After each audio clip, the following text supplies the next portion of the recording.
make like 800 horsepower. So that's what we're here to do today. We're here to build Russell's motor for his Camaro. No, we're not. Yeah, we are. No, we're not. You're lying. Dude, do I shake like this? No.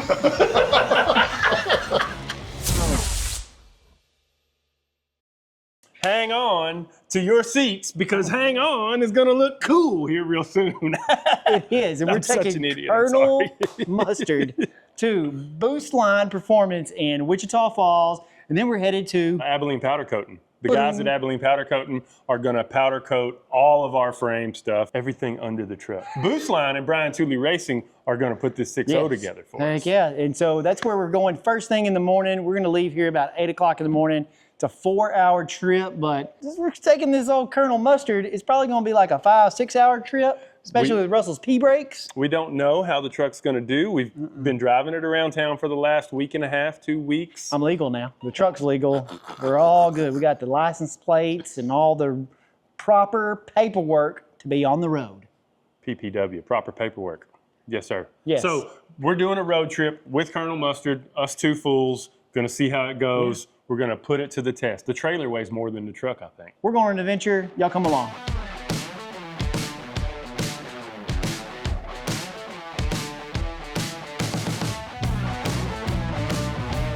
Well, we've driven about 45 minutes. We're in Corsicana, Texas, and the gas gauge doesn't work, so we're gonna go ahead and throw some gas in here and see how much fuel it used in 45 minutes. It did great though. It's driving great. Did great. The road, if y'all have ever been between Palestine and Corsicana on 287, that is a rough son of a beep. So even in a nice, new, comfy truck, you're bouncing all over the place, man. I think we're gonna do 5 gallons. I was just gonna say the same thing. Huh? That's what I was gonna say. You gonna say 5? 5, we're gonna say, it's gonna say, no, it's only gonna take 3. 3? Yeah, man, Boy, you got a lot of faith in 1978 technology. 3 gallons is all it's gonna do, buddy.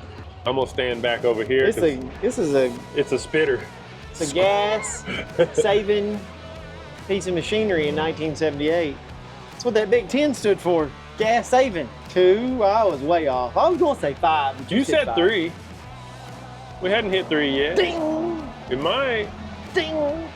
Oh, we're at 3. It's gonna be 4. 5 on the money. No. Oh, 5. We're going further. Fast 5. 18. We're out of gas. There's no more gas in this thing. That would suck. Damn, we're at 7, 8. Seriously? Yeah. Oh, we're filling this up. Yeah. we went ahead and grabbed us an extra can. All right. So 8 gallons 8, almost 9 gallons. in 45 minutes? Yeah. Woo! Yeah. It's like you're drinking it, isn't it? Yeah. So we're gonna go ahead and fill up. We got an extra 5 right here, just in case it drinks it all down. Why'd you stop? Out of service, no pole. What does out of service, no pole mean? All right. So we're fueled up. We got a good idea of what we're using. So we know we could probably do 2 hours on a tank, but we've got an extra 5. Oh, I could probably sing it. We can't sing any songs. Because I'd sing all the wrong lyrics, and they wouldn't know what song I was singing. Well, we just make up our own.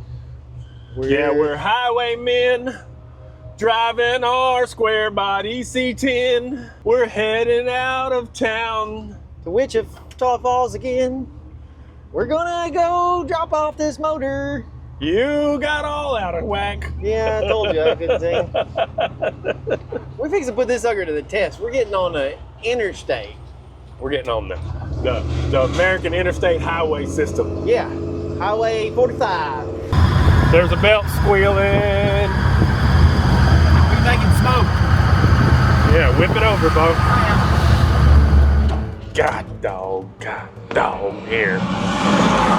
God dog. Oh, everything was going so good. God dog. Oh, we lucked out. What is it? It's our air conditioner belt. Well, good, we don't need that. Yeah, we don't need that. The air compressor. Why was the air compressor going? Looks like it locked up. That sucker's hot as hell.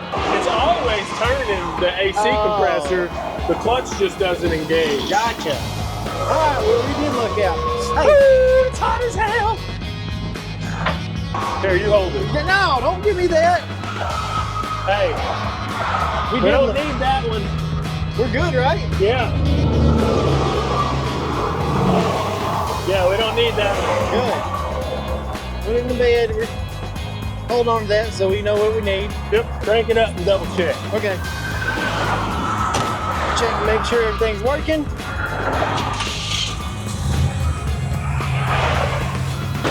On the road again.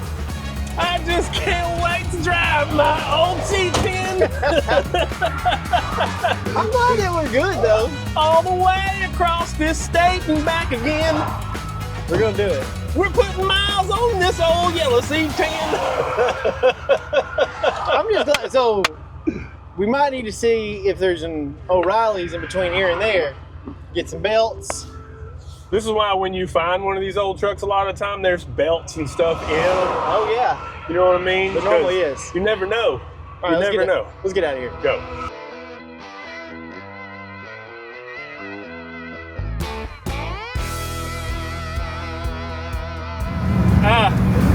If y'all could only smell this, this is the most rancid cattle truck I've ever smelled. I can taste it.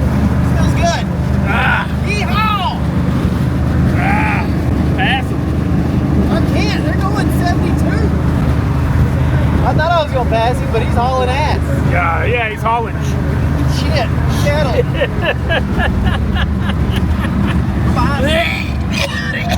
Oh my God.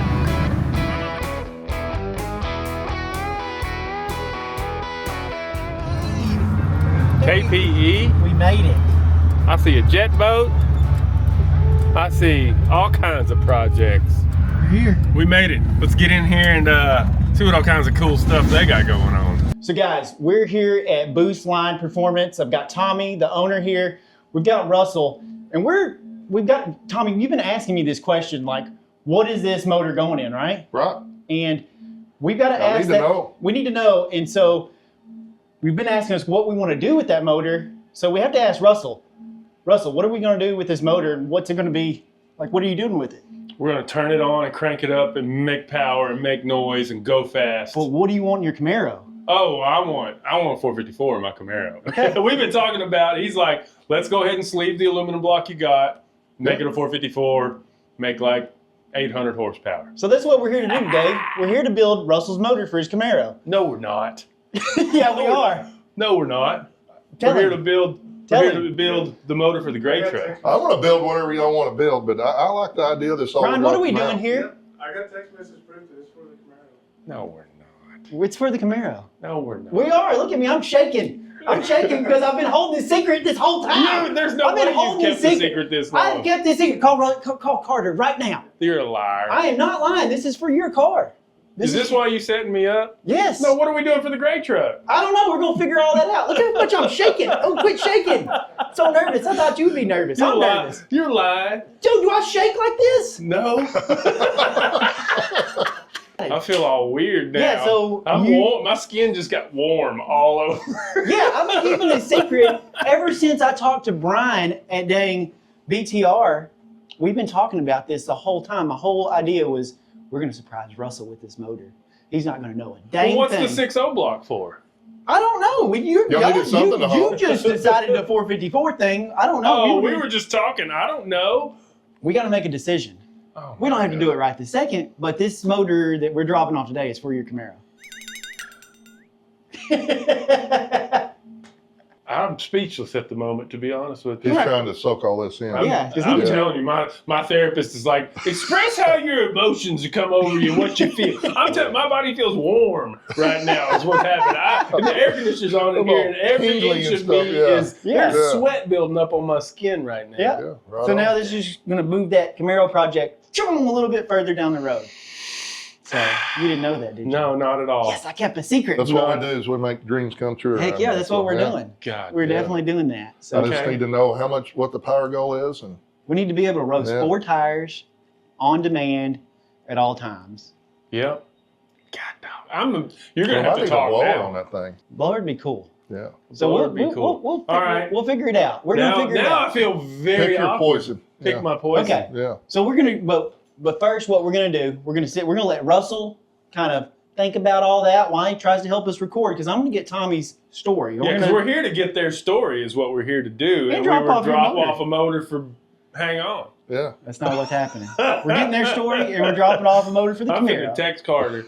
I feel like you're trolling. Like, where's Ashton Kutcher? He's gonna come out. We surprised Russell. That objective was we did good on that. Yeah. So Did you know this? No. No, well, just like he just found 3 out. minutes ago. He just found out. He just found out. Like I told him like yesterday. Yeah. No, whenever you went to get cameras, he grabbed me. It's like, hey, what we're fixing to build is for his Camaro. So I'm like, okay, well, All right, let's do this. I need to dry off. So guys, we're here with Tommy at KPE, right? yes, Okay. KPE Racing, And, the home of Boostline. In Wichita Falls. And we're going to let Tommy tell you a little bit about KPE and Boostline, because I had no idea what the heck this place was, never heard of it before. So now we're going to let Tommy tell you all about it. How did y'all get started? Well, I'm a farm boy from Throckmorton County, and moved to Wichita Falls to go to MSU. Within just a short period of time, I was involved with the racing scene, found myself working on top fuel car. That was Eddie Hill, Pennzoil sponsored ride. Okay. And when Eddie retired, I was just way too addicted to this to go back to the farm. So you were it was in your blood. I was eat up with it, yeah. It was in there. I didn't choose it, it chose me, Yeah. I guess. That's kind of how I look at it, you know. Been very blessed to get to work with a lot of men in my life that taught me a lot. I don't have a degree in this. I don't have any formal education in this. It's just really on the job training. And then when Eddie retired, I went to work for a man named Alfred Weiss over at the auto shop. Extremely talented machinist and engine builder. He raced comp eliminator and NHRA. Through my 7 years with him, I just continued to be a sponge, learned everything that I was just eat up with it. And I was just soaking it up. Heck yeah. So it. did you race yourself? Then, yeah, I've raced. In like 07, 08, I just realized that I needed to be doing my own thing. So I found this place and gathered up some equipment and got to work. So this shop right here. This was when I went to work for myself. It was this building. Gotcha. I purchased this building in 08, and day one of operation, really officially, as far as the IRS is concerned, is January 1 of 2009. There you go. So yeah. And it's changed a little bit over the years since 2008. It's crazy how it evolves. Oh yeah. You think it's going to be one thing. Yeah. And then it goes and it becomes something else. Right. And what even the things that we work on, it's not like, I mean, it's crazy the things that roll through the door, you know, and that need an engine and need power, you know. So I've been able to work on offshore power boats, trophy trucks, things that fly, gyrocopters, monster trucks, a lot of drag racing, circle track, whatever, you know. And boats. Boats, did a lot of boats. Yeah, that was so I had some really good friends and customers from Weatherford, Texas that decided they wanted to go offshore powerboat racing. Okay. And which is kind of an unheard of thing in North Texas, you know. Yeah, that's a little far away. And so I was building their engines for a few years, and they were successful and finishing races and doing good. It was just like the fourth or fifth guy to call in 1 week, you know. And I'm like, what's going on here? I need to know, because there's got to be an engine builder between Florida and Texas that can handle this. And he just was like, you know, there were 4 engine builders on the East Coast that pretty much took care of everybody in the class, and we lost them all in 1 year. It's like one guy got old, died of cancer, one guy retired, and 2 of them died together in a boat crash in the same boat together. Dang. And he said, we just kind of looked around, and you were the only other, you had the engines in another boat that was in the pits that was finishing races and being successful. And it was like, hey, let's just try this guy out, because he obviously knows what's going on. Yeah. That worked. I mean, I did a lot of boat motors. A lot of boats. And you were building all those motors here at it's all this done location. right here. We Gotcha. did all in-house. So pretty much, then you started it's a machine shop, correct? Yeah, well, it's always been a machine shop. It's always been a machine shop. It's always been a machine shop. So, I mean, that was, you know, it all has to start with quality machine work. Yeah. And, you know, so I'm a machinist. I consider myself a machinist and an engine builder. Okay. And a racer. And so, and then just through all of my experiences doing all the different forms of motorsports, and then even just the experience of growing up on a farm and having to make happen in the dirt, you know, and working on hay balers and tractors and farm, you know, repacking wheel bearings in the, you know, in the middle of the field. All of that is just an accumulative making me who I am. Gotcha. You know? So, yeah. And so from building race cars, blower motors, boats and all that, kind of then Boostline was formed at some point in there. Yeah. So with the pandemic, I mean, like if you look at I'm a list guy, so I always have these dry race boards everywhere to keep my sanity. And, you know, back prior to 19, I would say that my average invoice was $75,000 race motor. Dang. You know, and I might be working on a dozen at one time. And then, you know, when the price of oil went negative and we heard this COVID word, Yes. you know, got real. Yeah. And my wife's stay-at-home mother, and I'm the sole breadwinner for the family. I remember calling her being like, I don't know what's fixing to happen, but we may be eating some PB&J and ramen noodles for a minute. Like, we need to pump the brakes. Yeah. You know, and then it was literally like, it just seems like weeks, but it wasn't long before the phone starts ringing. And so everybody's at home, the kids are at home. And like, literally what it was like a father calling saying, hey, I've got this old truck that I want to drag it out of the barn and rebuild it. And I need to rebuild this motor because I want to have a project that I can do with my son. Yeah. I heard that several times. And like, I think the first one or two, I was like, man, I don't really do that. And then about the fourth or fifth one, I was like, I think I need to be doing this. Yeah. So that's when I started really tearing off into trying to offer that group of customers a package, you know, so, and give them some options. Like, we can do this little 5.3 that makes 500 horsepower, or we can do a LS7 that makes 800 horsepower, you know, whatever. And then trying to give them, and then I started realizing that people wanted that, but they didn't even really know what they needed. Mm-hmm. And they wanted to hit the easy button, and they wanted the whole package. So that's when we started trying to offer more of a turnkey package. Just a click of the button. Yeah, we can hit the easy button. And we can go online and we can get us an LT and LS or a little bit of both, whatever you want. Yeah. So that's pretty cool. I mean, so, and then you can, you've got those packages already set up, ready to go. I mean, that's always changing. I mean, Ryan is the one that created the website and maintains it. So we have the ability in-house and that website's evolving. So you got to keep checking it out. And we're always talking about, hey, this is a package that we might need to offer. Hey, that package is not really working out like we thought it would.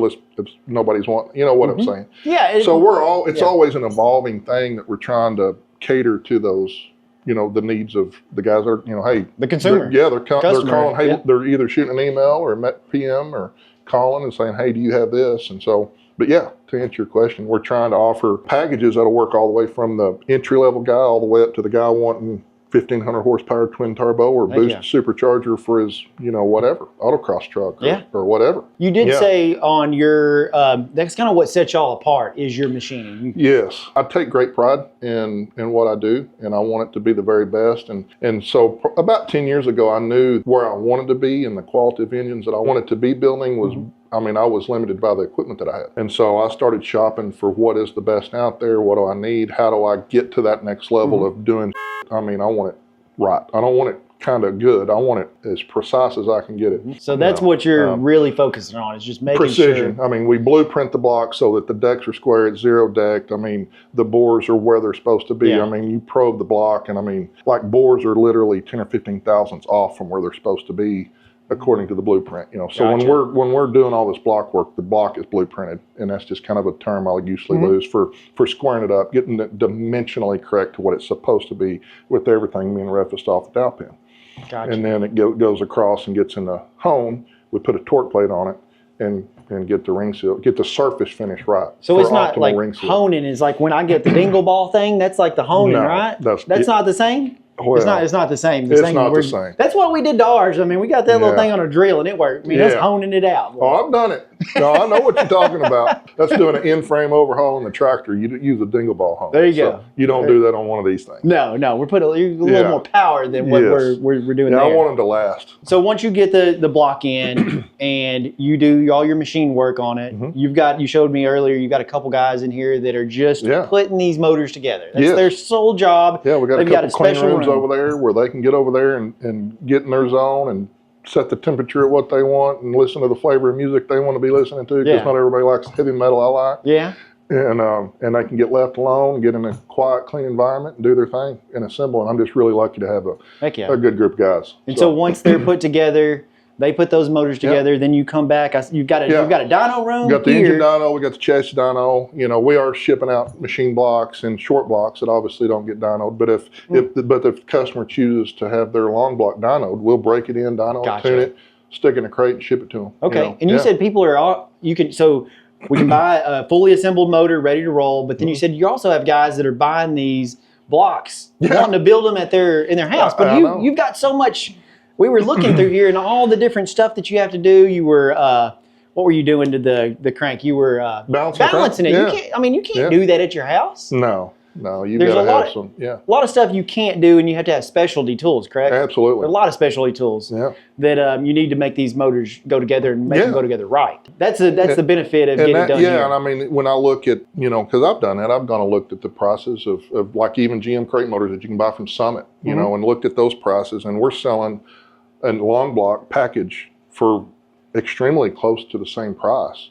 But I mean, the exact same components. I mean, my stuff makes considerably more power just because of the precision machine work and ring seal. And it makes that much difference. It makes that much difference. You can go on a website and buy a GM crate motor that's not machine to GM specs, but it's not precision specs that you're creating. You take that motor apart and you stick it in the machine and you probe it.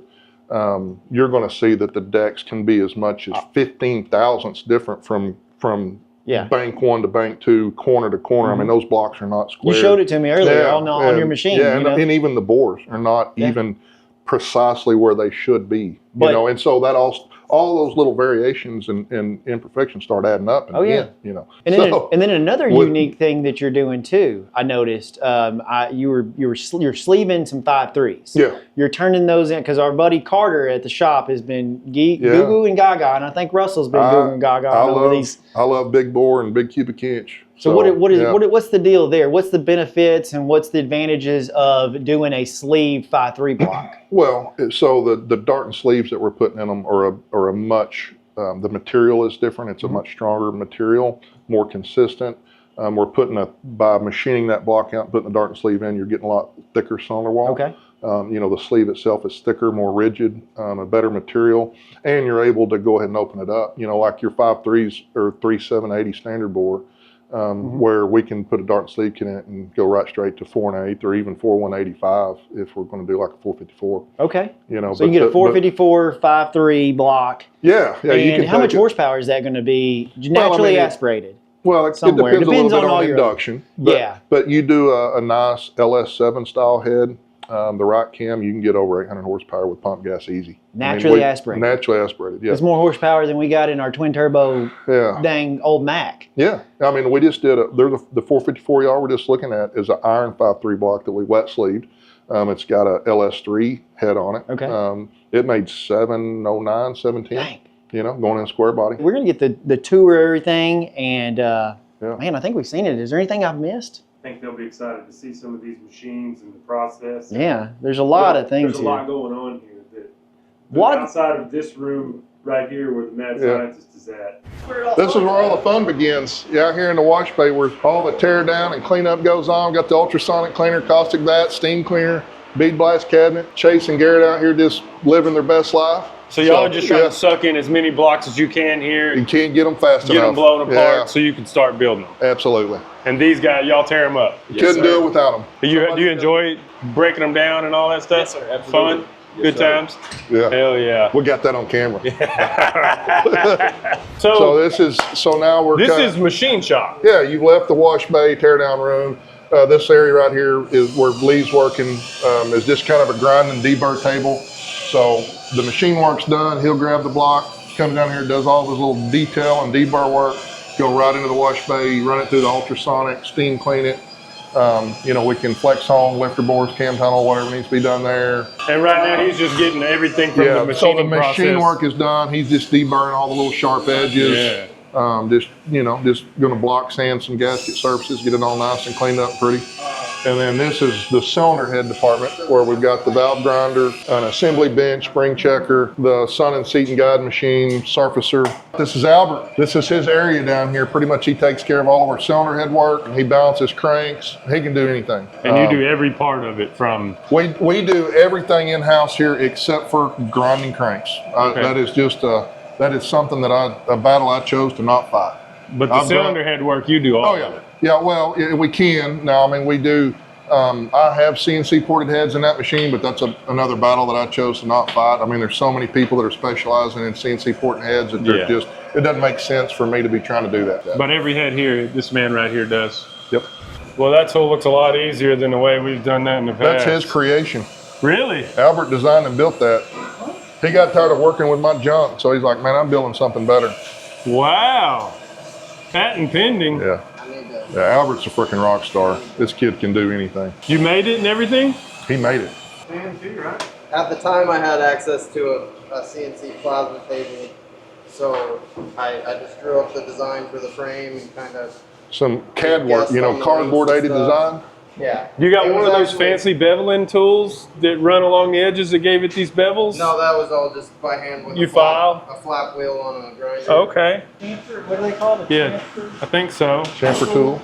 Yep. I wanted a manual valve spring compressor that I didn't have to plug into air or plug into anything, and I wanted it kind of the criteria for this. I wanted it to be able to handle heavy springs because we work on a lot of big blocks that have solid roller lifters A lot of and, spring pressure. and a lot of spring pressure. So I wanted it to be able to handle that kind of stuff and just be a manual valve spring compressor. So And this this is what I 3/8 came up steel? with. This is 3/8. So you get a workout at the same Oh, yeah. time? Oh yeah, For yeah, sure. Yeah, it's not too bad. You can- Oh, no, it's not as bad as I Yeah, thought. You think yeah. about a piece of 3/8 plate, Yeah. and you think, God, it's heavy, but that's not bad. So it's fully adjustable. You Yep, I designed got- all the mechanism and everything? Yep, it's just a simple design. It cams over. Oh.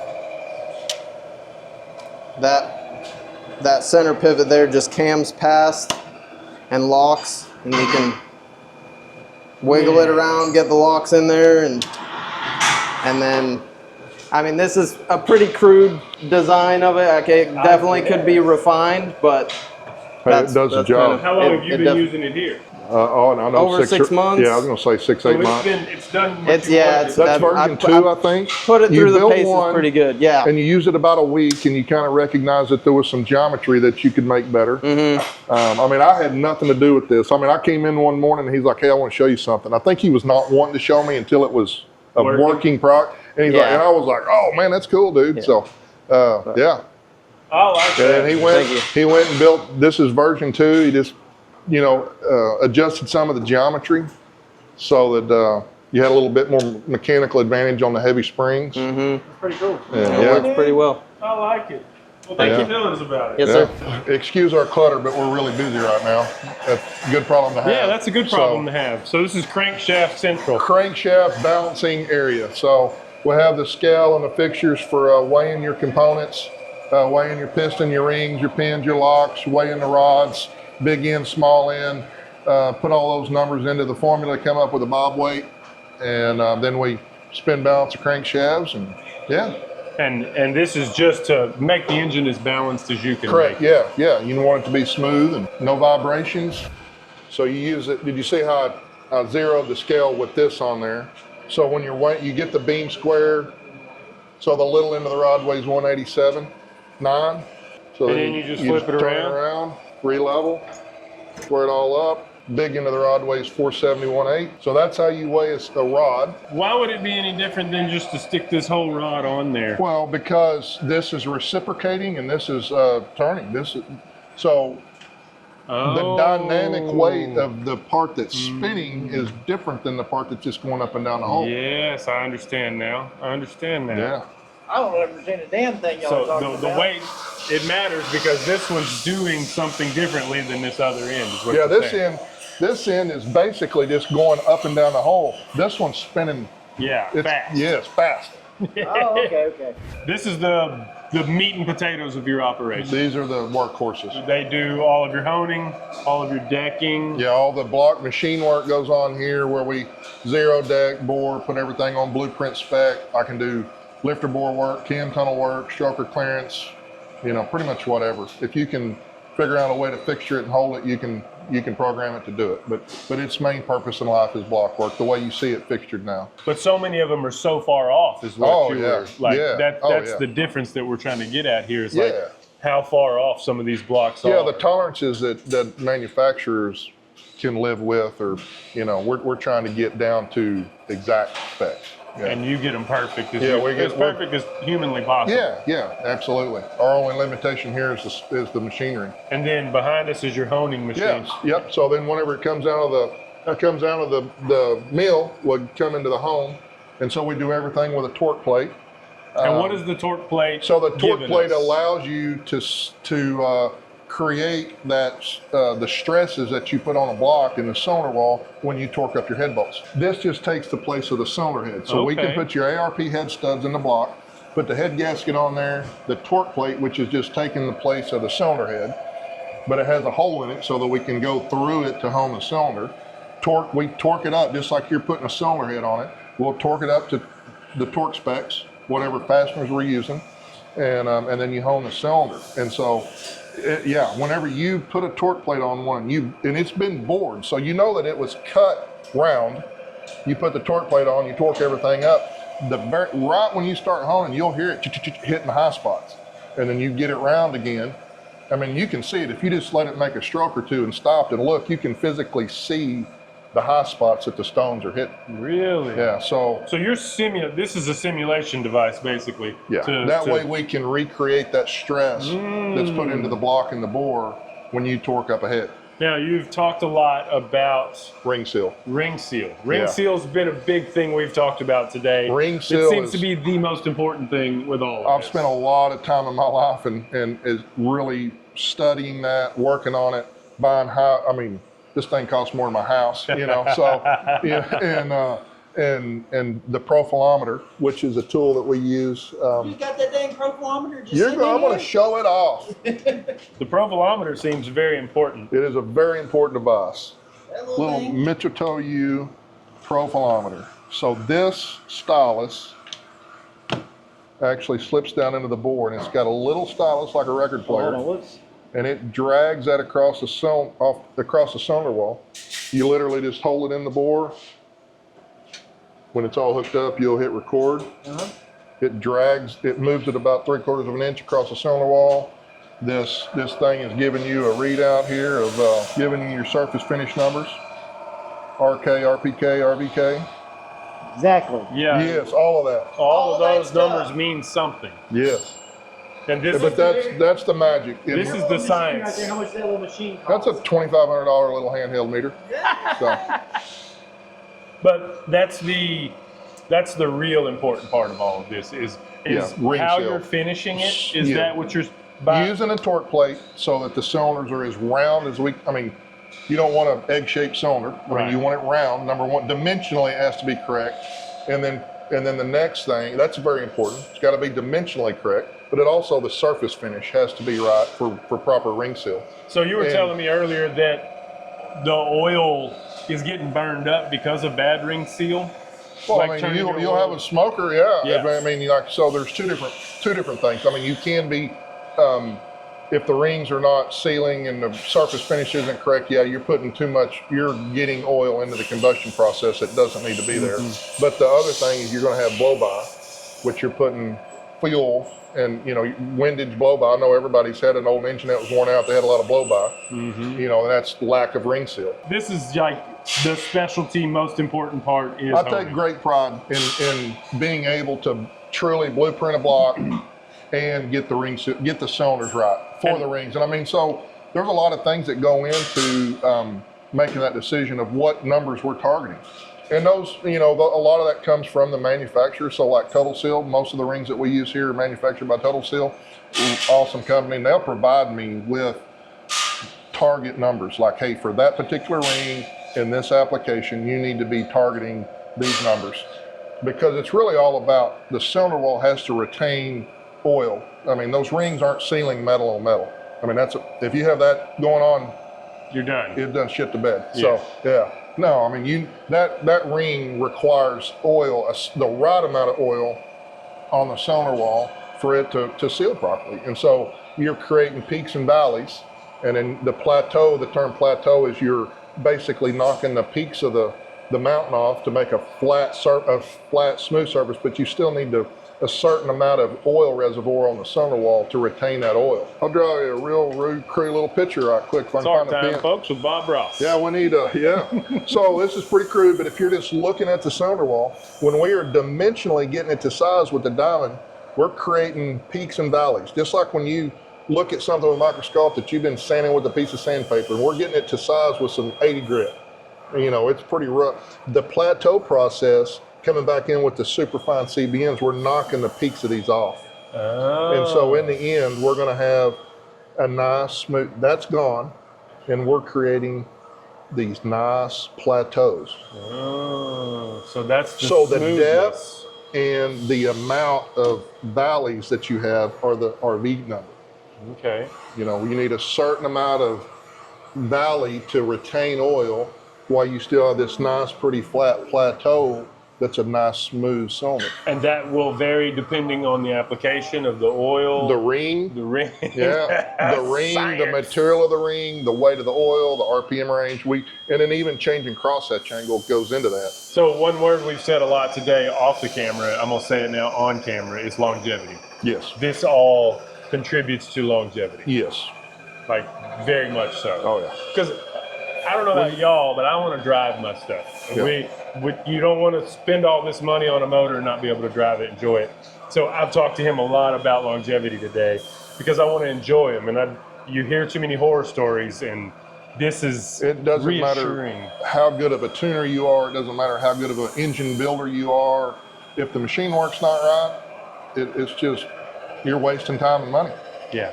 Yeah. And it hurts too because you have these expectations of it. Yeah.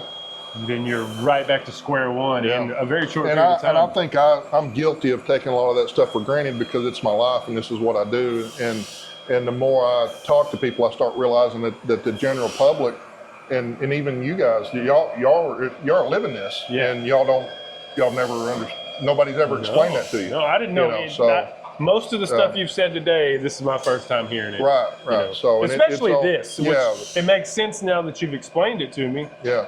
And just going into depth with how important that is, and how much it makes a difference in the long run. I know it makes me sick in my stomach when I see people going through that much effort and work and time and money, and then just skipping those details, not even realizing how important it is. Well, and that's part of the evolution of bringing these motors out here. Yeah, so and that's the difference that you get just buying a crate motor or just going and grabbing a salvage yard motor and trying to throw a Kim and turbos in it. Sure. You know, so you're just... There's levels to every game. Yep, absolutely. And then you got finished stuff down here. Yeah, this is where I line hone. Oh, this is line boring, right? Line honing. Line honing. Yeah, so we can cut the caps here, you know, so when I say cut the cap, we would literally put the cap in there, grind material off of the mating surface so that we can make that bore smaller than spec and then hone it back to size. Oh. And so, yeah. And get it to this. Now, this is a confusing part for me. Are all the cams going to be the same? Cams? I mean, the cranks all going to be the same? Bore, yeah. Bore? This final dimension is a standard spec on all spec. LSs. Okay. I mean, that's different for small block Chevrolet, big block Chevrolet LS. But if it is a LS mained block, which now some of your aftermarket stuff you can get with a Cleveland main, but the LS main is, that housing bore is 2.751.5. You got it memorized. Yeah, I live it, man. You live it. Yeah. But that's figuring in for your bearings and everything. Correct. I mean, which really, when you start talking about different size bearings going from like a standard or a 10 or a 20, that's your crankshaft size. The housing board does not change. The thickness of the bearing, and like if they have to grind a crank, and you go to like a 10-10 crank or whatever, that's on the diameter of the shaft, and your bearing makes up that difference. You don't change the main bore. If you're pulling material off your crank, is that going to weaken it in the long run? Well, really, you're talking about thousands. I mean, if you take a crankshaft main journal down 10 thousandths, that's really 5 thousandths per side. And when you talk about the strength of the crank, you're not affecting crank overlap enough to. That's not even worth talking about. But what you do, but what I think what does go into your question is the surface hardness. So like all your aftermarket crankshafts and some of your factory crankshafts have been hardened. You got the heat treat process, and then they're mostly nowadays it's nitriding, gas nitriding. The surface hardness is usually about 8 thousandths thick. So when you grind a crank, most shops that grind a crank don't have them re-nitrided. So now you're bearing, the surface of the crankshaft is not hardened to the right Rockwell that it needs to be, you know. So it's going to wear out prematurely. Yes, you're going to have, you need to select the right bearing for that. Oh. There's so much that goes into this. There's a lot that goes into that, yeah. But this is just making sure that everything is straight as an arrow going through there. So these blocks that we sleeve, I cut the caps and I line on them. When you, in like a seasoned block, that's, I mean, You say seasoned, you mean a well-used A block? well-used block. I mean, that shit moves around. It's gone through who knows how many heat cycles. Things move. Metal's not a solid. I mean, shit moves. And so, no, I mean, you really need the line home. Okay. So it's going to go from the cleanup to its private little room over here. Yes. Let's go show them the private little rooms. So this is Lee's room. Lee was over there prepping that aluminum big block that y'all just saw. That was Lee. So he's going to get that thing all prepped and clean, and then he's going to come in here and he's going to assemble. Yeah, all these little red roll-around carts, those represent one job. So every nut and bolt and gasket and head and bearing, he'll just roll that cart in here, roll his engine in a stand in here, and get to work. And he turns his music up, Yeah, sets his thermostat where he wants it. Yeah. He's got all his tools in here, nobody to bother him. It's clean. We've got a little exhaust fan. How long has he been building motors? Lee? Lee. So Lee has, I couldn't answer that. We're the same age. And so he's been building engines for a long time. He's worked, the first time he worked for me, he was there for about 6 years. And then he fell in love, moved off and got married. Yeah. And then unfortunately that didn't work out. So he's back with me. And, so y'all are remarried? We're back together. Yeah, so he just started texting me out of the blue one day. And you know, we're not chitty chatty kind of guys. Yeah. And so I hadn't talked to him in a couple of years really, you know, and then he just texting. I'm like, fine, I just call him like, hey dude, what's going on? He's like, yeah. And I said, well, I think you kind of act like you're hinting around, see if your old job still exists. He's like, yeah. I'm like, get your ass up here. Hell Come yeah. on. This is Lee in this, yeah. right? Yeah, he's a drag boat racer. That looks fast. That Yeah. looks scary What kind fast. of times are this boat doing? Well, What so is this it, is drag his, this is racing? his, What is it? yeah, drag racing. Yeah, so this is a pro mod boat. I wish Lee was in here to tell you. I want to say that boat ran some like in the quarter mile, like low 5 second On the stuff, water. like on the water. But I mean, this is a top fuel. This thing's burning nitro. I mean, I want to say that he's been 280, 290 miles an hour in that boat. Does he still do it? Oh yeah. Wow. Yeah. Mr. Dillon's assembly room. So really, Dillon is the one that's assembling, I would say, 90% of the Boostline stuff. Most of the Boostline LS stuff is going through this room. Lee is special. I mean, he's doing more of our high KPE builds where they're, you know, blown alcohol big blocks and Blower motor stuff. blower motors and Yeah. power adder motors. Mostly, like if it's a big block Chevrolet, I'm just going to send it to Lee because he knows them like the back of his hand, and that's what he's done his whole life. I mean, he builds LSs. Sure. I mean, and we will do that. It's just, you know, That's now. his specialty. Yeah. That's his specialty. Yeah. Just leave him alone and let him do his thing. And so a lot of the Boostline stuff comes out of here. Yeah. Yeah. Dylan's been with me for probably 3 years now. Young man. Very fortunate to have him. And he just, I don't know where to go with this, but like I have made the mistake of thinking that I needed to hire guys with experience. And that's just almost always bit me because you're trying to break bad habits. And I want them to do it our way, you know, and do it right. He was green. He had never worked in an engine shop and really wasn't mechanical at all. I mean, he has the natural aptitude, but he didn't have experience. He was the first employee that I really ever, I'm going to say, trained from zero, and it's paid off. And so now all these young guys that you can see, now I'm looking for guys that don't have experience. I want them to come in here just eager and interested and excited about hot rods and motors, and I want to teach them what they need to know the right way. You just want them to have that spark. I just want them to have some work ethic and have the drive and be eager and excited. This is by far I've literally come to work having to break up fist fights. You know, I've had guys and you know what I mean? Of course. Have had, and I don't know, I mean, it's just, I'm lucky, blessed, you know, whatever you want to say, but this group of guys that we put together, we all get along, we like hanging out together, we're all working good, and I mean, it's cool. Way better than the alternative. Well, let's go see where they make their final pass. Yeah, so here's the dyno room. We're walking on a dyno right now as well. Chassis dyno. This is the engine dyno. Yeah, this is the engine dyno. So this is the control room where I've got all my controls for ignition and water pump, fuel pump, switches, throttle handle. The dyno itself where we strap them down, and pretty self-explanatory, but everything that we build gets run. If it's a long block and we have the opportunity to run it, I want to run it, you know, because this is really my way to make sure that the product that's leaving the door is perfect. And then on your Boostline builds as well, you said this one's got extra stuff. So you have a base package, and then you have options they can add. Yeah, to absolutely. I mean, heads, intakes, cams. They can select their cam, add valve covers, and lots of other upgrade stuff, upgrading to 1/2-inch head studs and adding a line hone, adding, you know, front accessory packages. Okay. And then we even sell long blocks that don't have accessories or have an intake, but we have intakes that we can use to test it and break it in. You sell a package from here to here. Yeah, I mean, we'll sell a fully machined block that is, I mean, ready for a customer to pull out of a plastic bag and build their own engine, all the way to this. Turnkey. Yeah. Well, thanks for telling us all about it, man. This is awesome. I'm excited. Y'all have sprung some crap on me today. I have some decisions to make. Yeah. My skin's getting warm just talking about it now. But cool. It's super cool. And this is a cool operation. Thank you, sir. It's super. Well, and you've been informative as hell. Well, and you can tell, I mean, I've poured my heart and soul into this place. You know, yes, sir. Yeah, it's, this is, I mean, I spend most of my time right here within these walls. Well, let's send some Boostline engines out the door. Yeah. Well, it's 8:30 in the morning. They opened at 8. We're here. I'm drinking coffee. They're running this motor on the dyno. We heard it. It was like, wah, wah. It sounds cool, but I'm ready to go like feel it run. Let's go hear it. Let's go in here, guys. Come on.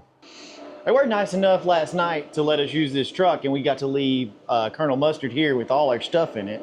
So that was cool. We just stayed the night in Wichita at the True TRU, and now we're back.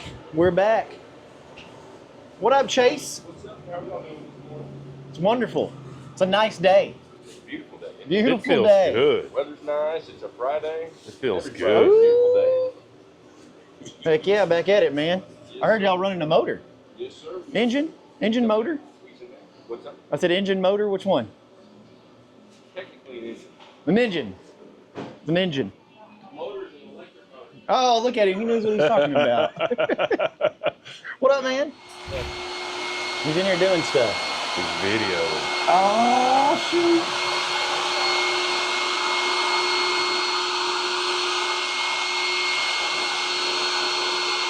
Behind the scenes.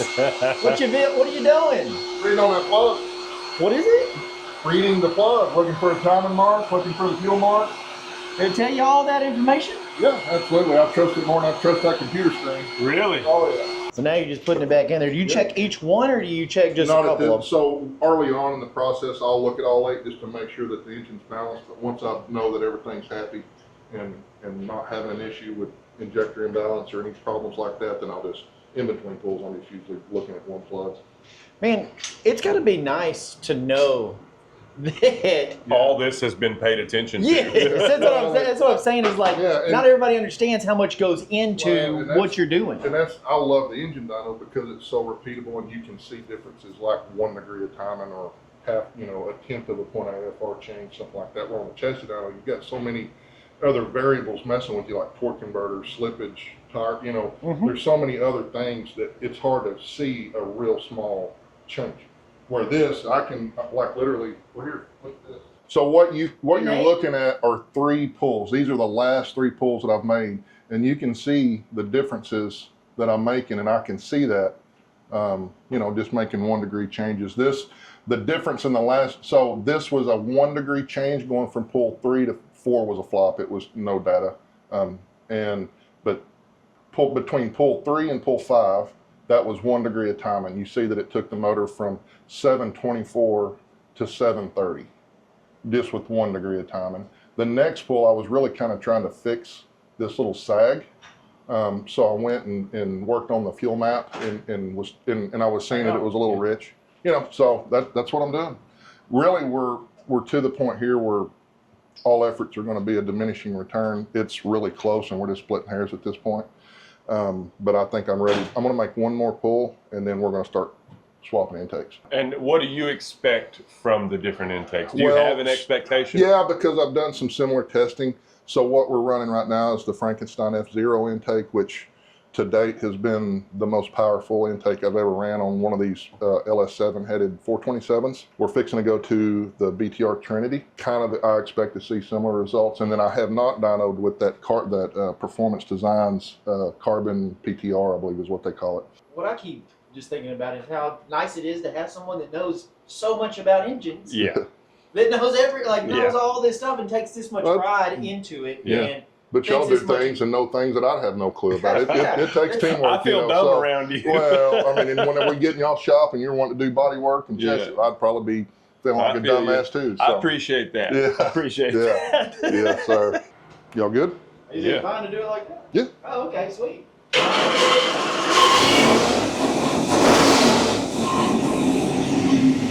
All right, so y'all come back in here. Let's close that door. It's too loud, huh? Yeah, it gets loud when I start doing that.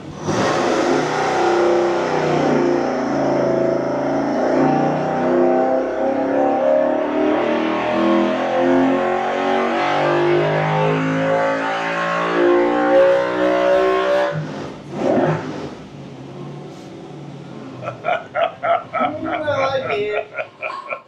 Is that the dyno making the crazy noises? The rattling is a big CV joint on the back of the. Okay. So instead of running like a flywheel and there's a big CV joint. It's just the spline coupler on the crank adapter that gets me to a drive shaft, which is connected to the water brake.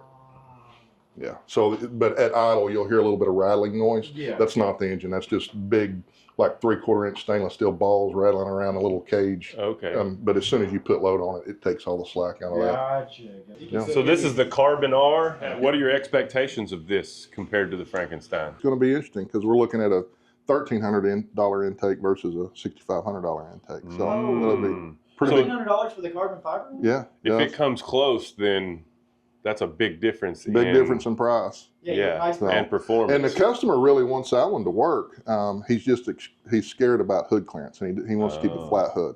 Is this their throttle body or one No, of it's yours? a Granatelli. I believe it's a 102 or 103 millimeter Granatelli drive-by-wire. So most of your intakes don't come with a throttle body because everybody needs a little bit different configuration, whether they're doing a cable throttle or drive-by-wire or what have you. Do you have a preference in brand and type of Throttle drive-by-wire throttle bodies? We've run a lot of those Granatellis and had a lot of good luck.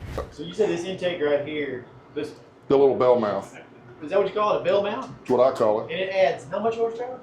14. We've tested on quite a few different engines. I've seen it make as little as 12, as much as 15, but I'm just going to say pretty well on average makes 14 horsepower. For this little 3D printed Yeah.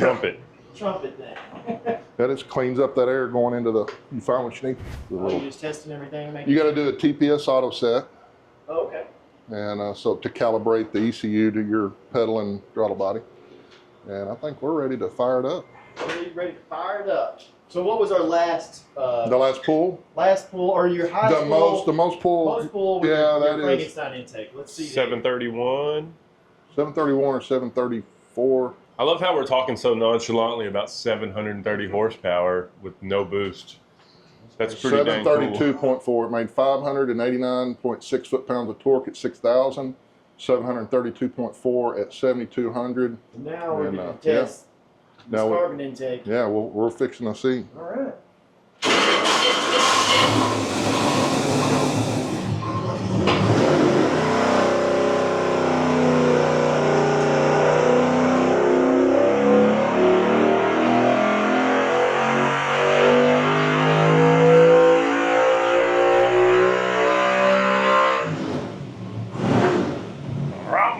This feels right. All right, so What we get? Moment of truth. yeah, we're fixing to find. Oh, yeah, we just knocked it all the way down to 671 horsepower. Woo! Whoa. You just now put it on. That's the first pull. You think you can? Maybe that's what I'm fixing to look at this data and see if I can clean anything up. But there's not going to be a lot. We're not going to find that much power. You're not going to find 100 I may horsepower. find 10 horsepower, but I'm not going to find that. That's just the difference in intake manifolds. Wow. Whoa. So what's it at, 611? We dropped it from 732 to peak of 675. So I mean, yeah, it's 50 horse, 50, 60, yeah. It's thousands of dollars worth of. Yeah, that's what you get. So they've swapped out from the Frankenstein to the Carbon R, and now we're at the BTR Trinity intake, and they're just doing a breakdown of what the different intakes will do horsepower-wise, and it's impressive the difference that each intake does. I mean, golly, this motor's already making a lot of power.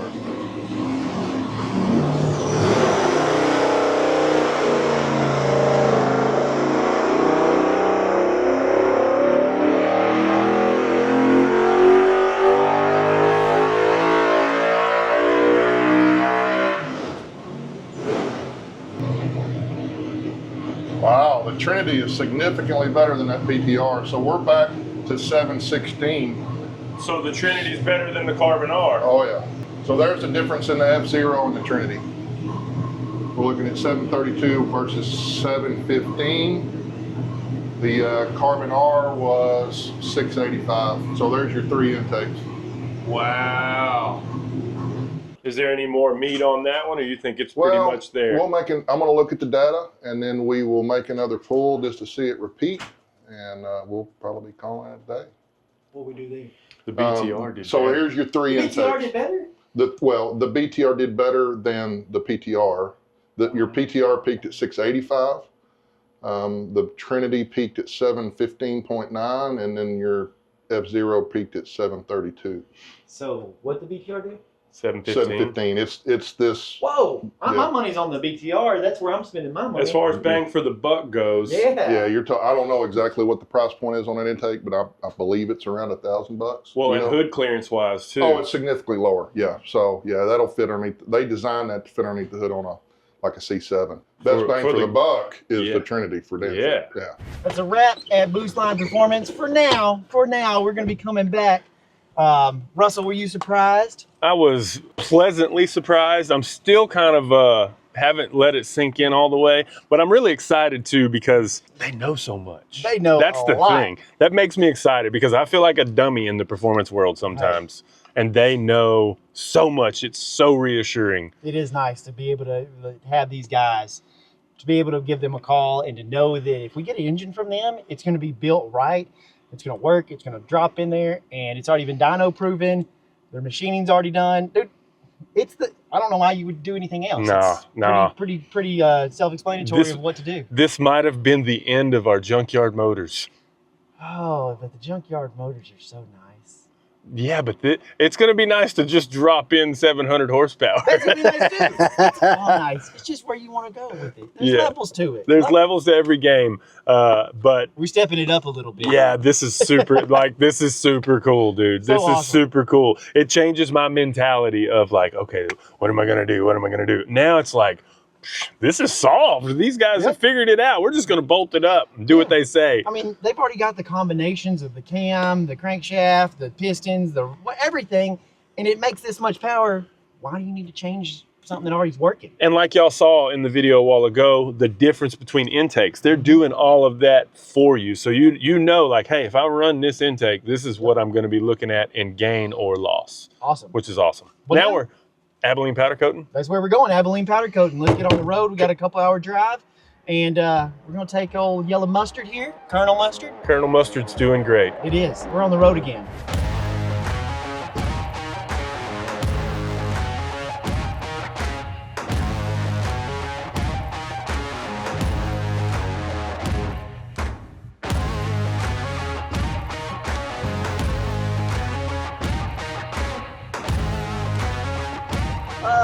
I gotta pee is what we Russell, your eyes are yellow? They're yellow. Oh, man, but we are almost to Abilene Powder Coating. It's right up here on the left. And they got a racetrack like literally 2.5 miles from his shop. It just opened up here in Abilene, so pretty cool. These guys are racers, so we're getting to see their race cars here. We're fixing to meet the guys at Abilene Powder Coating and go get something to eat. What's that say? Abilene Powder Coating. Oh, they got some square bodies. They do got some square bodies and some signs. Race cars. What the heck is going on here? Oh, it's a cool looking shop. Yeah, I know. Wait, is this? I think I know this guy. I think we've met him before. Yeah, bro. we have We've met this him guy. before. We know y'all. Yeah. Now we know who we're talking to. I How was are like, I y'all? think I know that guy. This place looks super cool. It's a cool looking shop, man. Man, what's up with that station wagon? Look at that. That's my burnout car. That's my burnout car. What's How up? are you? Good to see Who, you. who are we for the camera? Kale Parson. Kale Chase. and Chase. What's up, Yes, Chase? sir, Nice to buddy. meet you. Hi. Who's this? Oh, Owen, nice to Owen. meet you, man. We're gonna have a red palette and a black palette. A red palette and a black palette. I That's think- what we're doing. I think everything's gonna be red. Pretty much everything's gonna be red. We're not doing the rear end red. We're not doing the frame rails red. So the red palette's gonna be big. It is.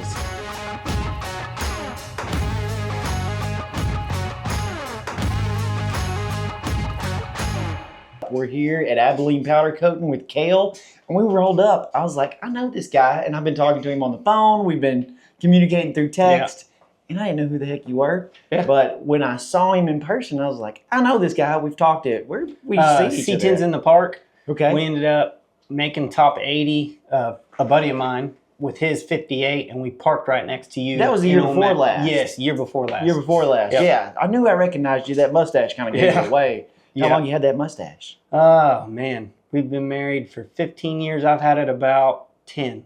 Oh my, that's 10 Yeah. more than my wife would let me have it. She won't let me cut it off. So Dang, that's the exact opposite. If I Yeah. do that, my wife is like, Yep. get that out of here. She hates the mustache. I wish I could grow one like that. Yeah. I can grow one. I just can't. My wife's like, she's like, not happening. no, not happening, dude. Yeah. This is a sweet mustache. I like it. Yeah. But we kind of we went to eat earlier. We went Yep. to, what was that local barbecue place? Betty we went? Rose's. Betty Rose's was good. We Yeah. had we didn't eat at the all you could eat. Yeah. I could have ate all you could eat. Yeah. But we had the catfish, and Yep. it was good. But you were kind of telling us the story that y'all grew up in this racing. Yeah, in motorsports in general, my grandpa owned a speed shop in Oklahoma City. He built race cars for a living through the 70s into the early 80s. Then they moved to Texas, to Abilene. And then my dad raced cars. My brother and I raced cars. That's all we've ever known is racing, hot rods, Yeah. fabricating, anything like that. And my dad just kind of got tired one day of working for the man. So he was like, we get all of our stuff powder coated, so I'm going to start a powder coating business. And so he did, and What year was that? that was 2004. 2004. Your Yeah. dad started powder coating. Yeah. So here we are, 2025. In 2025, and then you and your brother recently My brother and I purchased it. bought it in 2020, COVID year. Heck yeah. Yeah, it was a rocky. I started a business then too. Woo! It was wild. Yeah, It was different. but yeah, we're going on 5 years. Heck yeah. Yeah. And so rocking and rolling, powder coating. Rocking and rolling, doing powder coating. frames. There's an amazing frame out here that you got to see. We do a lot of our stuff is race car stuff because we're, like I said, still in touch and way into the racing scene. Mhm. But we do all of your dealerships around town and around the big country. We do wheels and truck accessories. There's a couple of truck accessory places here in Abilene that we do all their front end replacements and Oh, okay. headache Suspension cracks, stuff. suspension lifts, all that kind of stuff. And then hot rod stuff, hot rod parts. We also Cerakote firearms. We have our FFL, so we can Cerakote Oh, cool. firearms. We Cerakote headers, exhaust components, anything that needs to take heat. Yeah. So yeah, patio furniture. Do a lot of patio Yeah, there's furniture. some patio Yeah. furniture out Yeah, there. there's It looks plenty out brand there. new, brand Yes. new out there. Yeah. But so 5 years ago, you and your brother took this over. Yep. Y'all live here on the property. Yep. Your brother, you live right here. And Yep. this is a big shop right behind it. Yes. And then your brother's house is right next Yeah, door, right? Right next door. He bought 4 or 5 acres right next to me. I bought the 10 acres. Whenever my dad sold us the business, he said, I'm not going to live at this place and have a business that's not mine right behind my house. So Yeah. one of y'all's got to buy it. And it just made more sense at the time for my wife and I to buy the house. So we did. Then my brother and his wife bought the 4 acres next to us Yeah. and built their house. They've been there now going on a year. And they're into your brother's Yeah. wife is into racing as they- well, so they're racing. Yep, they both race sprint cars. Chase is actually retired from sprint cars. He doesn't race sprint cars anymore, but he's gotten into the drag racing, which I had kind of gotten into 3 or 4 years ago. Yeah. But Michelle, his wife, she still races sprint cars if the track's open and they're racing, she's there. She's ready to roll. She's ready to rock. Yeah, and roll. Russell was goo-goo and gaga and over Oh, that yeah. sprint Yeah. car back there. Whatever, is that what it is? A sprint car? Sprint car. He Yep. was just goo-goo and gaga. And Yeah, I think we could have got him in it. Yeah, I think you could. I Yeah. don't know if he'll fit in that thing, man. We'll it's get so it in tight there. in there. It's Vaseline. so tight. Oh yeah. Yep, he's used to that Vaseline. So we're good. Hey now. Russell's holding the camera. Yeah, but that's awesome. So living right here on the property, you've got your hot rods over here. You're into drag racing. Your brother's got a truck. There's a lot of square bodies on the property. Oh too. yeah, we'll do square body stuff. We've got a group of guys that we run pretty solid with. One of them's my tuner, and two of them are like my best friends. And so we all do LS swaps together. We'll lower kids' trucks. We don't charge kids, especially younger generation, like 16 years old, first truck, they want it lowered. We're not going to charge them because we need to get kids interested in this stuff. Yeah. And so, and then that tends to lead to, they want something powder coated. So it comes back, you know. Yeah. So, we do all kinds of lift kits, lowering kits, anything you can think of, hot rod or not stock. Because stock's not fun. No, it's not. It's not. Yeah, but that's real cool, man. So just awesome property. We're gonna get to go on our tour. Yep. But if y'all need powder coating or anything, where can people find you at? They can find us. We have a website. It's kind of crazy because websites nowadays are kind of a thing of the past. Yeah, right. So now we've got our Instagram account, Abilene Powder Coating, and then our Facebook account, Abilene Powder Coating, and then we just started a TikTok page for Abilene Powder Coating. Yep. So you can like us and follow us on there. And heck yeah. And y'all will be able to find them through us. We're tagging y'all and all the stuff because they're doing, we're here today to drop off our frame for Project Hang On and all the QA1 suspension. They're going to be changing all the colors on there for us. And it was kind of crazy because I had Jack telling me we had a powder coater guy wanting to reach out and help us out. Mm-hmm. And then we had Billy come by. I'm like, what's up with all these powder coaters wanting to help us out? And same person. Yeah. Same person. You just know, know everybody we know. Yep. So that's pretty cool. But I appreciate y'all reaching out to us and doing this for us. We appreciate the opportunity. Yeah, man. So now Russell's going to get to go talk to your brother and we're going to do a little tour of the shop. And I want to see the tour of your hot rod shop. You've got a hot rod shop behind here and you've got all your like man cave over there as well. Yep. So it's awesome. But appreciate it, man. Thank you. Heck yeah. Now, if y'all took anything away from this interview, if you're a young guy in the Abilene area and you got a truck and you need some work done, they're doing it for free. That's what I heard that. Yeah, buddy, come on by. They're gonna slam it for you. Yeah, buddy. So these are all the colors and. That's just the majority. Like when somebody comes in here and they say, I want a red, there's 10,000 reds. But if you give them all those options, then you're literally going to be here all day. Yeah, they're not. So we keep the main colors of the main color body in and some fun special ones. But what the heck is this stuff? That's marbling. We got bored one day. It was slow and we threw a color on one, partial baked it, and then hodgepodged it, threw another color, hodgepodged it, cleared it, and it came out and kind of got popular. So we do a lot of marbling. Well, that's cool. And you said that y'all do a lot of powder coating for GE as well? Yeah, we do a bunch of their like miscellaneous parts and pieces and whatnot. So lots of industrial stuff. Industrial stuff, yes. All the cool car stuff that you get to do. Yeah, and then like the hospital here, we do that. We do everything for Dice Air Force Base. All that kind of stuff. And then like right down the road, you've got the world's biggest construction plant. Yeah. What is it? It's huge. It's huge. It's huge. Yeah. Most of that stuff's outsourced. Like most of that stuff, they get it and it's brought in done. So the only thing I do is fixes if they mess if they mess something up, they figured out there's a powder coater right here. Yeah, but I do a lot of stuff for just the contractor guys. They're away from home and bored, and so they buy a motorcycle, or a lot of them will bring guns, and we've been doing a lot of just oddball stuff for those guys. Yeah. Well, awesome. All right, let's get the shop tour going. Let's do it. So Chase is done. We're done with Chase. We got a new Chase. Chase is going to take us around and show us the inner workings of what happens here at Abilene Powder Coating. Yeah. Y'all want to start with sandblasting? Let's start where you would start. So most of the time when people show up like y'all did, they'll bring their parts and we unload them and get it already prepped, ready to go to sandblasting.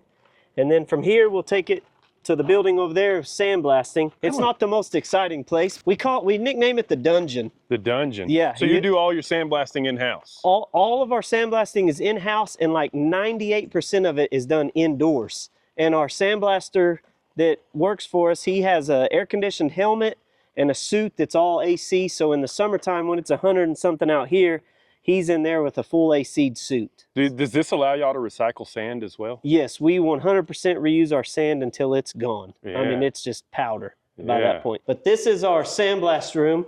So everything, we sandblast 100% everything.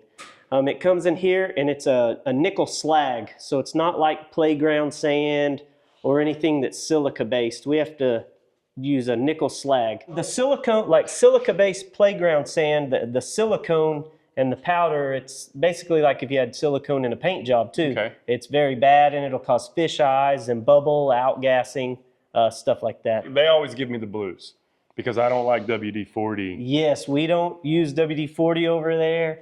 Like some of our casters on our racks will get where they don't roll as good. We just put new ones on. We don't lube them up or anything like that. Because contaminants. Yes, you get anything in the air and it's bad. But yeah, everything comes in here, and it's our sandblast room. I mean, that's like I said, it's nothing glamorous about it. But this is it. It comes in here, gets blasted with the pot and the hose, and we have to shovel the sand up about every 2 hours during the day and fill the pot back up and just keep going. This is not glamorous work. No, this is the worst I've done part. a minimal amount of sandblasting, and this is not glamorous work, but No. it's rewarding. It is, and I will say there's times whenever I sandblast, or so does Kale, and we always tell our sandblaster, I'd never have you do something that I wouldn't do myself, and I've spent many hours in here. So, it's got to get done. So this is a small burn-off oven. It's for like patio furniture, bumpers. Some of the suspension parts that y'all brought us, they from QA1 come coated. Since we're changing the color, this burn-off oven really helps us get that off so that it sandblasts easier. So you burn it first, and it's a controlled burn, and then we'll sandblast it, and then we take it over there. Okay. So not everything gets burned off. We don't burn, certain metals and material. We will not burn off because it can damage the metal. Do y'all ever have to do any of the dip? Like I've seen people put wheels in a solution to get. We have a dip tank over there. It'll do 2 wheels at a time. Okay. So, and that's typically what we use whenever we do wheels or aluminum, anything that's aluminum that we can't burn off because this burn-off oven goes 700 to 900 degrees, Okay. So you don't want to burn some of that Yeah. aluminum, it'll change it. Yeah. So, Now we're in the meat and potatoes. yeah, this is where all the cool stuff happens. This is The where the fun magic stuff. The happens. cool Yeah. stuff. Y'all are doing patio furniture over here. Oh, yeah. Super cool. Yeah, so we got a lot of patio furniture. We do wheels. There we're getting a little bit warmer. Yeah, tons of wheels, stands for like building cars and whatnot on. Then like back here, we got some race car parts that go with the frame that's outside. But and like patio furniture, you never know what you're gonna get because like this one has a Lazy Oh. Susan inside of it. That's nice. So yeah, and to powder coat it, we have to press the bearings out, get it all apart, powder coat it, make sure nothing gets in the race, and then put it all back together. So there's a little bit more to it than just blasting it and shooting it sometimes. Well, it'd be the same with those A-arms, like where the ball yes. joints and stuff, you Yep. have protection and. Yep, yeah, we have there's a special tape that we use that's for high temperature for the powder coating and stuff. It's not just like regular masking tape. Okay. So it helps a lot and makes our job easier in the long run. That is nice. It probably works better now than it did when they brought it. Well, it's definitely been put back together really nice, and we greased it and everything. But after the sandblasting, everything gets brought over into this room. And in this room, it gets prepped, taped. If there's anything that needs to be wiped down with any kind of a acetone or MEK or anything like that, that's got an oil, and then everything gets hung up in here. Being the powder coater, I am very particular about how stuff is hung up. I don't want it to sound like a wind chime when we're rolling the racks through. I don't want stuff banging and everything, so I have a certain way I want it done because I shoot it a certain way. Sure. So, and it works. It works good, but everything gets hung up here and then gets rolled into here, gets shot with the powder with our Gema gun, and then the exhaust fan, pulls all the powder out through the filters and stuff. And then after it gets sprayed, we roll it in here into our big oven. This oven, we regulate it around 400 degrees typically. Oh, so you could cook a Totino's in here. We do. That's how we cook our lunch in the winter. We take a can of SpaghettiOs, just crack the lid, set it in there for 15 minutes, and you're good to go. Are you serious? I'm dead I believe serious. it, because I mean, I would do it. I would do it. And cookies also. My dad, back in the day, I baked a deal of cookies in there. My dad got super pissed because it smelled like a bakery in here and not a powder coat shop. I mean, that's But pretty it good. works. That's pretty good. I like that. Yeah, we 100% have cooked our lunch in that oven before. After that, it's ready to rock and roll. Yeah, when you powder coat stuff, as soon as it rolls out of the oven and you can touch it, it is ready to mount a tire, start bolting together, pushing your ball joints in, whatever you want to do. It's 100% cured, ready to go. I'm excited. I'm excited to see how it all turns out. Yes, I'm super The excited. chassis, you did the chassis that's outside? Yes, sir. How long does a chassis like that take from them dropping it off to y'all getting it to the state it's in right there? If you don't have anything else happen. If we were to do that it would take us 2 days, because we realistically have about 4 to 5 hours just to sandblast it, to make sure you get all the grease, grime stuff out of it. And then it comes over here to get blown out. All the sand has to be blown out of the frame rails and stuff like that. And then that color specifically was a 2-color process. So it took about 45 minutes to spray the bronze on, and then I have to bake it a half a bake cycle, then pull it back out, and it takes another 45 minutes to spray the clear coat on the whole car. Okay. And then it goes back in the oven for its full bake. Do you enjoy it? I love it. I tell everybody I don't feel like I ever have to go to work. That's good. So we have a good time. That's a good part of any job, is if you enjoy it. Yep. And it's very rewarding seeing people bring in, they're like, yeah, I got this old whatever it may be, and it's just a piece of junk. And then when they pick it up, to see their face like, holy cow, you brought this back to life. It makes us feel good. Their excitement rubs off on you. Yes, absolutely, 100%. Yeah. So. Super cool, super cool. Well, now I think we're going to go check out y'all's hot rod shop. Is this your brother's shop? This is my brother's we're going to your shop too, because we're going to look at the sprint. As a matter of fact, we're going to go look at this sprint car right now. Yeah, let's go.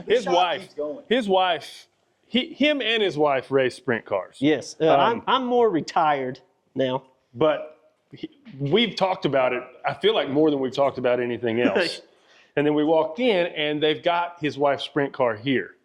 And I've been super excited, so check it out. So this is my wife's race car. We've downsized a lot.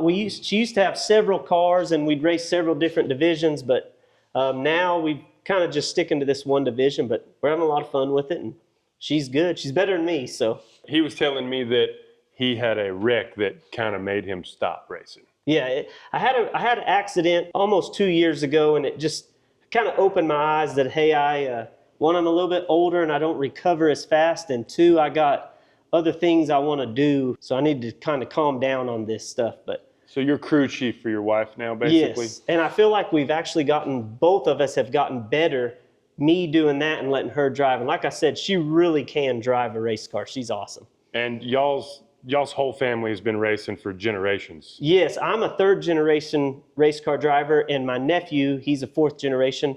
And then my wife, her dad raced, and then he raced like off-road buggies. And then her and her brother both raced sprint cars as well. And they've been doing that for 15, 20 years. So y'all do a lot of powder coating for the racers. That is what kind of got us going in powder coating. If it wasn't for race car drivers, we wouldn't have the business that we have now. And I don't mean that bad towards truck guys or car guys or patio furniture people, but the race car people have really stuck behind us and kept us going too. That's cool. So that's super cool. And it's I awesome. mean, it all looks good, and the car is so cool. Oh yeah. They told me something, and if you see this, you're going to know. We were ecstatic about how big the back tire was on here. The other tire for the right rear is even bigger, and it is the tire for the Batmobile, the Christian Bale Batmobile. The front tires, look at this thing. Yeah. So we got the Hoosier tire that goes on the right rear of the car. And like I said, it's quite a bit bigger than the left rear. It's bead locked and painted with the white Hoosiers, but this is the same exact tire that's on the Batmobile. So we're going to run the Joker over here in a little while is what we're going to do. We're definitely going to get him. And yeah, that's what I was going to say. Like, weight-wise, you would see this big thing and you'd be like, I got to sit down on the floor and I need some help. But this is nothing. It didn't even change my voice picking it up. I mean, it is nothing weight-wise.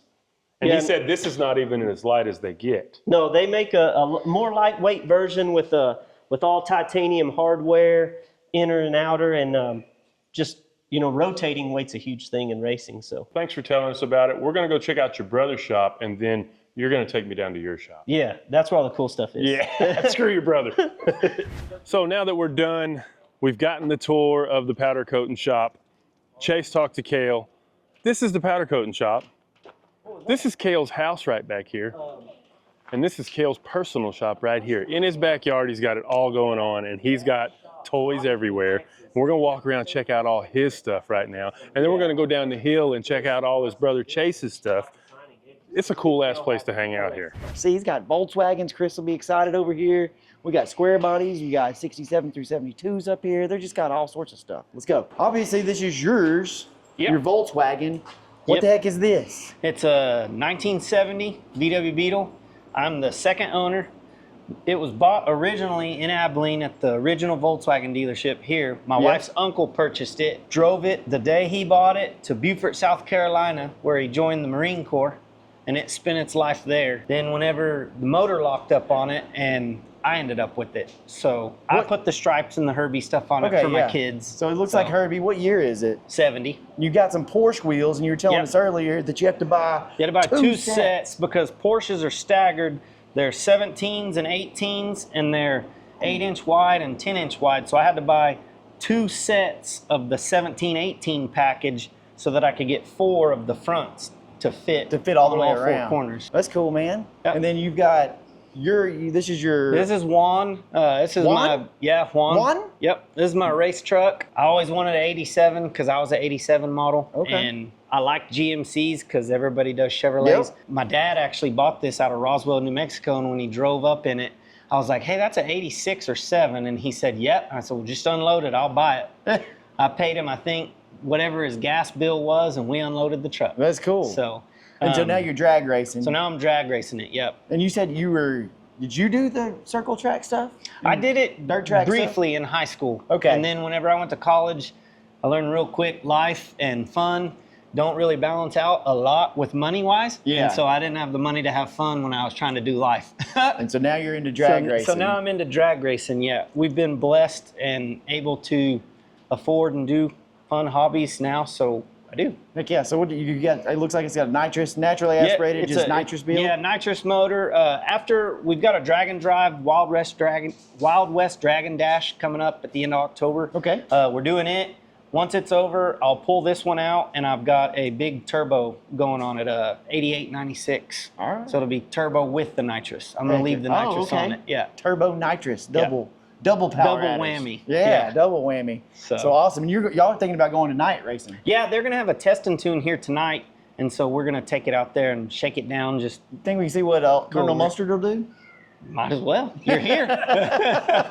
Yeah, 2 miles. It'd take a little while. Yeah. And then y'all were working on this earlier. This your is buddies. a buddy of mine's. He has a plumbing company here, Shane Irwin. It had just a crate 350 in it, and he wanted a little bit more pep in its step, so we put a Blueprint 396. Heck yeah. And so we literally just fired it up today, and we're going to take it out there and give her a test. But man, this is a nice shop. Yeah. You said this is kind of like there's more square bodies outside, but Yep. you said this is like your Yep. friends, your buddies, Yeah, this is our everybody. hangout. We come here, hang out, work on stuff. Like I said earlier, we lower kids' trucks, work on other people's stuff, Heck get away yeah. from work. And Get away from work and come over here and work. Work. But it's a lot cooler over here. This has got Yeah. a lot of stuff to look at. You know, Yeah. there's signs everywhere. Yeah, race car There's, panels. It's insulated. That's nice. Yep. I didn't even see what the heck is this.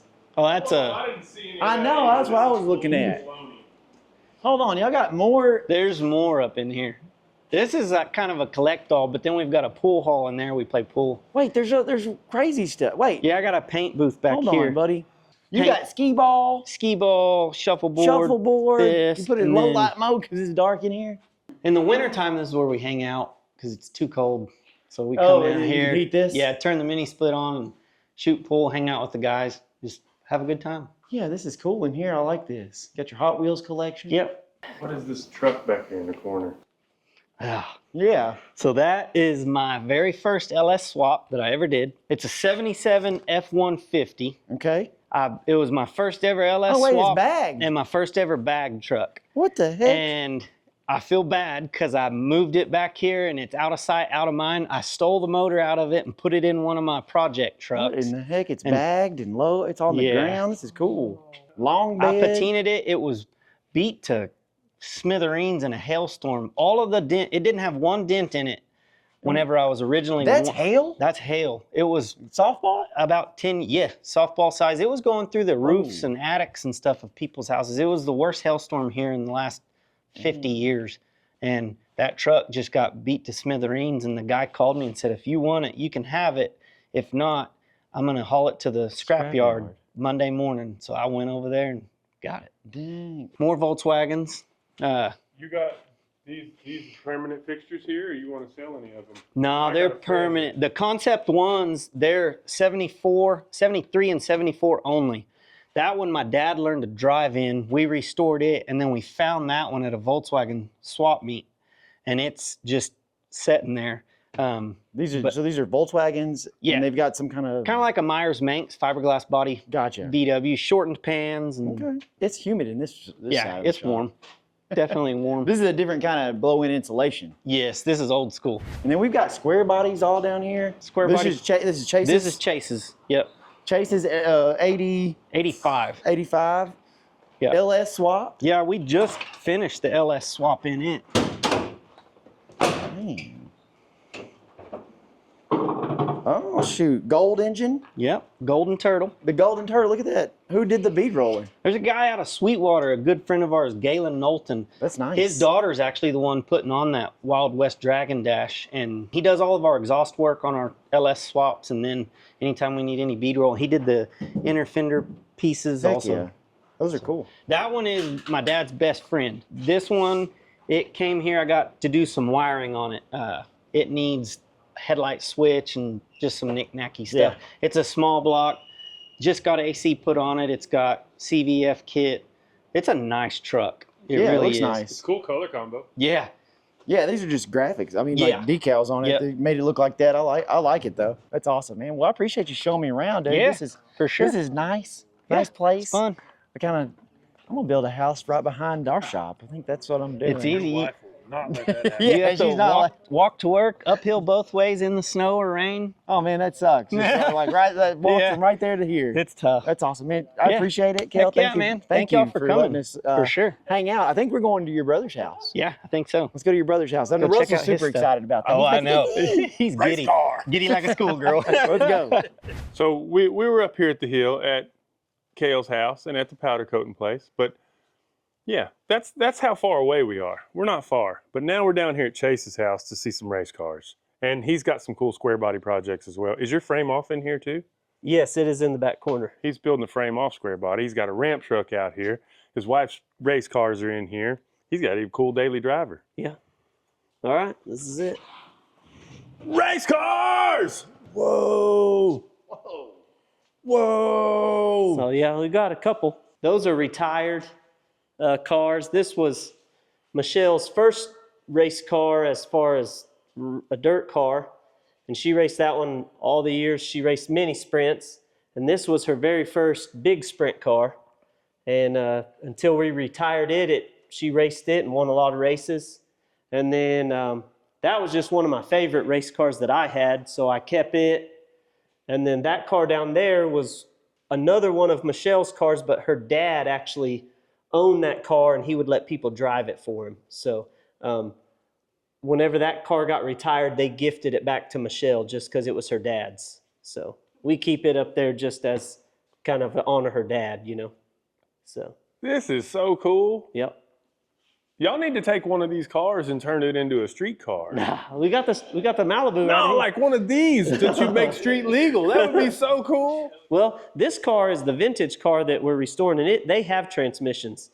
So me and Michelle drove all the way to somewhere in Ohio. We were like right by Lake Erie. My grandpa built this car for a guy out of Amarillo, and it ended up in Ohio, and we tracked it down and got it bought. So we're gonna bring it back to its glory days. I should have come in here and looked around before we opened the door. Because I'm like, I don't even know what to say to him because I'm just looking at everything. This is so cool. Yeah, and then this was my car.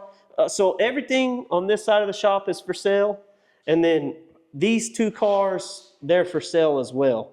And then the one car that we're keeping and she's going to race is the one that we have up on the hill. Okay. Yep. But that car that's up on the hill is a twin to that car. They're the exact same everything. Well, the wing makes them even bigger. Man, y'all are deep. This is so cool. And so this is your Malibu. That's the Malibu. I'll stop geeking for a second. The Malibu, I love this body style car. Thank you. 383. 383 small block Chevy, naturally aspirated, and I beat the crap out of it. Yeah. So you switched from the sprint cars to and that's, drag racing and dirt track racing guys, they usually butt heads and are they don't like each other. So it's been a big change for me to go into that. You can't go out there and hit them on the track. Yeah, if they're beating me, I'll spin them out. Yeah. So, no, the biggest change is just speed. I mean, you still get the adrenaline and the thrill of everything. It's just you're going a lot faster and seems a lot less out of control in a sprint car versus a drag car. But yeah, well, I mean, you're sideways in these things. oh yeah, you look out the side, not the front. Yeah. So you're gonna lower this a little bit? yes, this is actually going down 2 to 4 inches, and that's one reason why we have to mini tub it, so I can get a 10-inch wide wheel under it and still tuck it up in there where it goes. But it's got an aftermarket Ford link in this car with a 9-inch Ford, coilovers in the rear, and we've got everything to convert the front to coilovers and tubular upper and lowers. Nice. So that's our winter project. And then what you got a project, your frame off truck's right back here. Yep, this is a truck I bought probably 4 years ago, and man, we started going at it like hot and heavy, me and some buddies and my brother and everything, and then I don't know, I just kind of slowed down on it, got burned out a little bit, and so I stopped. But it's just we 4-linked it, me and my friend, we did everything ourselves, 4-linked it all, coilovers front and rear. I still have to narrow the rear end because I got the reverse lip Detroit steel wheels with the 20-inch beadlock rings, and then slosh tub buddy buckets. It's got a LS with the 4L80. It's got I got an all tubular, the QA1 full cradle, rack and pinion, all that. Right now it's just got the A-frames. I got the rack and pinion stuff upstairs to put on it. So. And so this is the color the whole truck is going to wind up being. The whole truck's going to end up being this color blue, which was it's kind of dusty, but it's that grotto blue is what they called it. Like a Chevelle. Yeah, Chevelle, like a 1970s Chevelle. And then the top half will be silver, and then the very bottom will be silver. So kind of something that's a little classy, but yeah. And then we'll do like a light tannish brown interior, something. That's kind of what I got in mind. But so are you fitting to get back on this, or are you going to work on your ramp truck? So my ramp truck we're blowing and going on it. I've got the 6.0 sitting there for it. The 4L80's ready. We've been really busting our tail on it. One, it's too long to fit in the shop. So I got to do all the work outside. So when it's nice outside, I'm working on it. Yeah. When it was hotter than crap in the summer, I didn't want to mess with it. Right. So, but when the ramp truck's done, this will be what we'll get back on this and get going. And What do you I was just looking at his bathroom. It's all steel. Oh yeah, it's a I looked over here and your mouth was like, ah. It's my bathroom's not finished, but this is a storm shelter. I was wondering if it was going to be a storm shelter. Yeah, I was like, it's all steel. It is, and I've got a gold toilet and a gold sink, and that's powder coated. I powder coated that. The porcelain? Yes. Porcelain? Really? Yeah, I've got. I should have showed y'all. We've got a tie-dye one in the powder coat shop that I just did. So this is really a storm shelter. Yes, 100%, and it's got like what do y'all have here? deadbolts and stuff. Yeah, tornadoes in West Texas. They're bad. But yeah, we put this in just a little. Case. Yeah, just a little extra. Just in case. So and then I was famous. I got a poster. Your brother has been Self-made hero. Do you miss the racing? I have mixed feelings about it. I do miss the racing. I really miss all the friends and the family that we had going out on the road racing. But the drag racing's kind of filled that void a little bit. So That's cool. It's not too bad. Man, So, yeah. this is a cool shop. Thank you. Man, walking in though, good Lord, the race cars. Yeah, and like I said, we're kind of cutting back, slowing down on the rate on the dirt track part of it. My wife is still 100%. That's what she's going to do, and I'm And she's faster than you anyway. So. Yeah, so we can actually eat at night whenever she wins. So we're good. But yeah, no, it's not bad. It's fun. Let's go check out the ramp truck, and then when he turns the camera off, I'm gonna come back in here and touch everything. Yeah. This is it. This is. I don't know. Man, you've been busting butt. Yeah, I don't know. I was just gonna do a real quick motor swap, and it snowballed. Yeah. Yeah, we swapped the cab. The other cab was really bad. So we put a new cab on it. Still both a 79, so it was 79 for 79. And then I did start doing some candy red stuff on this, my springs, pretty much any accessory that can bolt onto the truck. We're doing candy red just as accent because it'll have all red interior. We've been working on it about a month now, just almost every night. Me and my wife come out, do as much as we can. Are you gonna do stock suspension, or are you gonna slam it? This truck will be stock suspension, and we got all new upper and lower A-frame stock with stock bushings and ball joints, all new tie rods and everything. And that's what I'm doing actually tomorrow, is finishing that part of it. And I'm just gonna leave it stock. I think I've got the simulators for those wheels, the chrome simulators. We're just gonna leave it stock. It's gonna get kind of a black paint job for the most part, and then we'll do some stripes on it, just spruce it up a little bit. Yeah. Y'all got it going on out here, man. So this was awesome, man. Thank you. Thanks for having us out, dude. Yes, sir. I'm glad y'all came. Thanks for showing me around. Yeah. Heck yeah. It's been the fun. race car was unexpected surprise yeah. for me. Hold on. I got his mic. Put his mic Hold on. Let me find what I do with it. Michelle over here, Chase's wife, was like, well, y'all didn't even go see my trucks. This is a 1980 Big Ten, has original 40,000 mile truck, literally all original other than the tires. It has the original spare, and it's been garage kept its whole life. Do y'all ever drive it? Yeah, every once in a while we'll get out. It's got a new gas tank. It does have that. And then the 72 was her dad's. And when we got it, or when her dad got it, it was fully bagged, laid frame, really cool truck, still a cool truck, but it wasn't practical to drive it on bags. So we put all QA1 suspension under it. LS swapped it with the help of my brother, and then did a Snowden seat in it, and she drives the heck out of it. Well, I appreciate the hell out of all of this, y'all. This was cool. Drag his ass out of here. Yeah, he's excited. Abilene Powder Coating was the coolest shop I've been to in a while. It was like we were on MTV Cribs. We didn't know that we were coming into a MTV Cribs. No, we were just coming to look at them, talk about powder coating, see what they had going on here. And what they have going on is they're serious car people. Yeah. Serious car people. And they got a lot of cool stuff. So if you need powder coating, though,